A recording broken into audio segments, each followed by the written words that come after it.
ॐ त्रयोदशाक्षरं हनुमन्ताय रामचन्द्राय वेदसे महावीरो श्री अंजनी पुत्राय धनं देहि च मार्मताम्। ॐ त्रयोदशाक्षरं हनुमन्ताय रामचन्द्राय वेदसे महावीरो श्री अंजनी पुत्राय धनं देहि च मार्मताम्।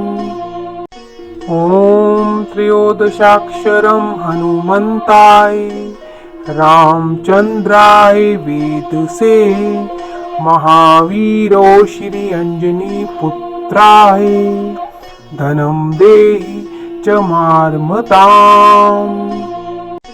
ॐ त्रयोदशाक्षरं हनुमन्ताय रामचन्द्राय वेदसे महावीरो श्री अंजनी पुत्राय धनं देहि च मार्मताम्।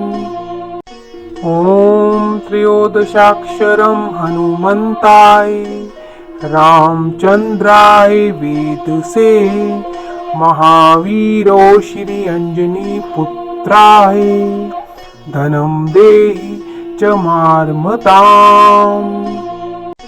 ॐ त्रयोदशाक्षरं हनुमन्ताय रामचन्द्राय वेदसे महावीरो श्री अंजनी पुत्राय धनं देहि च मार्मताम्।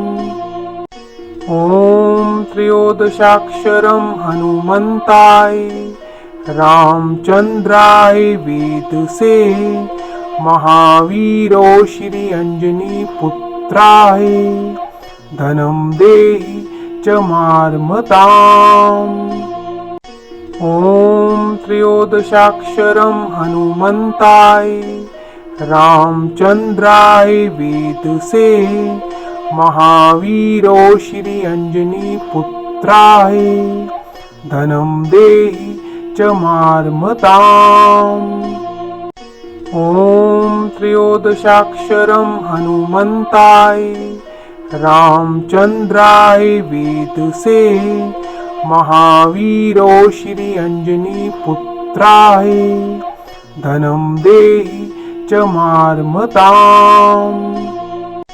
ॐ त्रयोदशाक्षरं हनुमन्ताय रामचन्द्राय वेदसे महावीरो श्री अंजनी पुत्राय धनं देहि च मार्मताम्। ॐ त्रयोदशाक्षरं हनुमन्ताय रामचन्द्राय वेदसे महावीरो श्री अंजनी पुत्राय धनं देहि च मार्मताम्। ॐ त्रयोदशाक्षरं हनुमन्ताय रामचन्द्राय वेदसे महावीरो श्री अंजनी पुत्राय धनं देहि च मार्मताम्। ॐ त्रयोदशाक्षरं हनुमन्ताय रामचन्द्राय वेदसे महावीरो श्री अंजनी पुत्राय धनं देहि च मार्मताम्। ॐ त्रयोदशाक्षरं हनुमन्ताय रामचन्द्राय वेदसे महावीरो श्री अंजनी पुत्राय धनं देहि च मार्मताम्।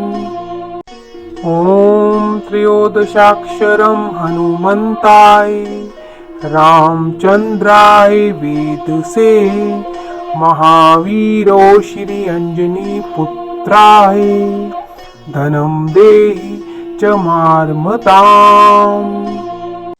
ॐ त्रयोदशाक्षरं हनुमन्ताय रामचन्द्राय वेदसे महावीरो श्री अंजनी पुत्राय पुत्राय धनं देहि च मार्मताम्। ॐ त्रयोदशाक्षरं हनुमन्ताय रामचन्द्राय वेदसे महावीरो श्री अंजनी पुत्राय धनं देहि च मार्मताम्। ॐ त्रयोदशाक्षरं हनुमन्ताय रामचन्द्राय वेदसे महावीरो श्री अंजनी पुत्राय धनं देहि च मार्मताम्। ॐ त्रयोदशाक्षरं हनुमन्ताय रामचन्द्राय वेदसे महावीरो श्री अंजनी पुत्राय धनं देहि च मार्मताम्। ॐ त्रयोदशाक्षरं हनुमन्ताय रामचन्द्राय वेदसे महावीरो श्री अंजनी पुत्राय धनं देहि च मार्मताम्। ॐ त्रयोदशाक्षरं हनुमन्ताय रामचन्द्राय वेदसे महावीरो श्री अंजनी पुत्राय धनं देहि च मार्मताम्।